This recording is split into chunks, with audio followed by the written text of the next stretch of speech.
Halo, assalamualaikum sobat horor dimanapun anda berada. Melanjutkan kisah yang video terdahulu tentang rumah dinas yang angker itu sobat horor. Setelah ada penampakan orang di dalam sel yang berada di belakang rumah dinas itu, beberapa hari berikutnya pada malam hari si Bapak Sinder ini sobat horor lagi duduk-duduk di teras sambil ngopi. Dia teringat, oh iya, si penjaga malam itu pernah bilang mau menceritakan cerita lain dari rumah yang ditempati oleh Bapak Sinder ini. Akhirnya dia memanggil penjaga malam yang ada di seberang jalan. Dipanggil, "Pak, sini Pak." "Oh siap Bapak." Langsung lari menuju ke rumah dinas. "Nah, ayo duduk sini. Ini ada kopi nih." Wah, udah ada kopi. Sambil ngobrol. Akhirnya tibalah pada poin pentingnya sobat horor. Si Bapak Sinder ini mengingatkan kepada penjaga malam, "Ayo, siapa yang dulu janji mau menceritakan ada hal-hal yang gaib di rumah ini?" "Oh iya, Bapak masih ingat aja," kata si penjaga malam. "Ayo ceritakan sekarang Pak, saya akan jadi pendengar setia nih. Ayo," sambil diminum kopinya. "Waduh, gimana ya Pak, Bapak ingat mulu ya. Sekarang ditagih lagi. Ya udah, saya ceritakan ya Pak. Dua sinder sebelum Bapak itu ada yang menunggu rumah ini, yang menempati Bapak. Itu orang Jawa Timur tinggal di sini. Nah, kebetulan pada saat itu ada anak-anak yang PKL dari kampus ternama di Jogja sana Bapak, dari kehutanan. Nah, itu ceritanya ada 5 orang mahasiswa. Nah, kebetulan Bapak Sinder itu dari Jawa Timur. Pas malam minggu Bapak Sinder ini pulang ke Jawa Timur karena anak istrinya masih tinggal di Jawa Timur Pak. Nah, sementara anak-anak PKL itu menginapnya di rumah ini Pak. Kan ada 4 kamar tuh Pak. Ada 2 kamar yang dipakai oleh mahasiswa yang PKL itu. Nah, pada saat Jumat sorenya Bapak Sinder itu pulang ke Jawa Timur.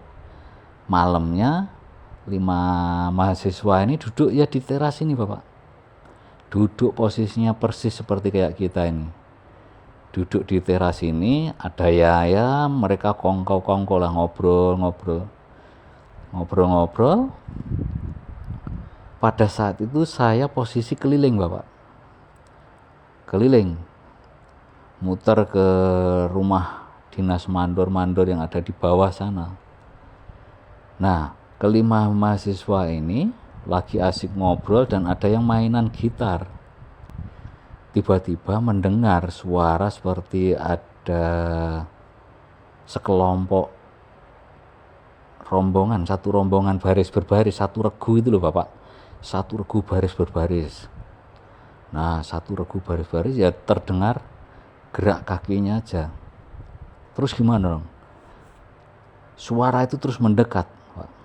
Cerita dari ke-5 mahasiswa ini, 5-5-nya mendengar gak? Kata Pak Sinder. Mendengar Pak, 5-5-nya itu mendengar. Suara ada pasukan lagi baris berbaris mendekat ke arah mereka. Beneran Pak. Mereka berhenti ngobrol, ngomong sama yang lain. Ada yang lagi gerak jalan atau baris ya ini ya, malam-malam. Itu posisinya juga udah hampir tengah malam Pak. Wong saya keliling itu ya antara jam 11 jam 12 ya udah keliling. Mereka mendengar suara hentakan kaki baris berbaris itu semakin dekat. Begitu nongol kelihatan, nah dari pagar itu Pak, dari ujung pagar itu mereka sudah mulai melihat pasukan baris berbaris itu. Ternyata yang mereka lihat, ke-5-5-nya melihat nih Pak, Kelima mahasiswa ini melihat seperti pasukan Belanda, Bapak. Seperti serombongan pasukan baris berbaris berseragam tentara zaman dahulu. Namun yang ngeri, Pak, yang ngeri, pasukan itu tidak ada kepalanya, Pak. Kelima mahasiswa ini kan laki-laki semua, Pak. Yang dua pingsan, Pak. Nggak sempat teriak, nggak sempat ngobrol. Mereka terpengangah melihat pasukan baris berbaris bawa senjata, ceritanya, Pak. Dipanggul senjatanya. Barisnya rapi, tanpa kepala, Pak. Bayangkan. Yang dua udah pingsan duluan, yang tiga ini sudah nggak bisa berkata apa-apa. Ceritanya sih ada yang terkencing-kencing, Pak. Ada yang terkencing-kencing, kencing di celana. Cuma mereka kayak terpengangah gitu, Pak. Nggak bisa ngomong, nggak bisa beranjak. Cuman diem menyaksikan pasukan company zaman dulu itu lewat. Nah, begitu melewati pagar yang ujung sana itu, Pak. Setelah melewati rumah itu, nah udah nggak kelihatan kan. Suara itu semakin menghilang dan nggak terdengar lagi. Baru ketiga mahasiswa ini baru tersadar, baru bisa ngomong. Mereka akhirnya terduduk lemas sambil ngobrol sama ketiga temennya, mau yang sambil bantuin nolong yang dua pingsan itu. Mereka sama-sama melihat dan mereka masih terbata-bata ngomongnya. Nah, begitu yang dua orang ini sadar, mereka duduk di kursi ini, ya ini, Pak, kursi, tapi ada tambahan bangku panjang dulu di depan ini, Pak. Sudah dibuang dulu. Nah, saya datang, Pak. Saya datang, dipanggil, teriak-teriak ini, mahasiswa ini manggil saya. Nah, saya dekatin mereka, Pak. Nah, posisinya di teras ini.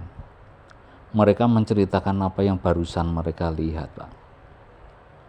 Sampai yang dua orang ini pingsan lemas ini, tapi sudah sadar pada saat saya datang itu, sadar sudah pada duduk di kursi, dan yang dua orang itu duduk di bangku panjang itu. Ada satu yang sambil rebahan, yang habis pingsan itu. Mereka menceritakan pada saya, Pak, apa yang mereka lihat. Persis ya seperti yang saya ceritakan itu, Pak. Cerita mereka melihat serombongan pasukan kompeni Belanda tempo dulu, pakaiannya juga katanya sih bersih, Pak. Bersih, mereka terlihat jelas karena lampu penerangan di depan itu kan terang, Pak. Apalagi yang di seberang ada pos, ada dua lampu juga. Jadi mereka menyaksikan barisan hantu itu lewat sampai nggak kelihatan, sampai melewati rumah ini, hilang, entah sudah jauh terus menghilang. Nah, sebenarnya saya ini kan lahirnya juga di daerah sini, cuman nggak di sini, Pak, beda desa. Ini ceritanya pengakuan Bapak penjaga malam itu, Sobat Horor. Jadi Bapak penjaga malam itu memang kelahiran daerah situ, cuman beda desa dengan yang sekarang dia tempat jaga itu, beda desa. Nah, Bapak penjaga malam ini cerita ke Bapak Sinder itu. Nah, udah kita lewatin pasukan tadi kan. Pasukan tadi udah selesai nih, anak-anak tadi. Nah, ini sekarang si Bapak Satpam, Bapak penjaga malam ini bercerita. Menurut cerita tutur, Pak. Cerita tutur dari warga ke warga. Orang-orang tua yang di sekitar sini, saya sering nongkrong, sering ngopi di sana, di batas desa itu. Ada warkop di sana. Memang daerah sini, Pak, ini dulu rumah ini dibangun memang zaman Belanda, Pak. Jadi dulu itu kalau ada yang mencuri di lingkungan daerah sini, pokoknya yang mencuri apapun lah. Kalau dulu kan susah sandang pangan, Pak. Kadang ada yang mencuri tanaman perhutani, ini kan juga ada tanaman jagung juga di belakang itu kan ada kebunnya, Pak.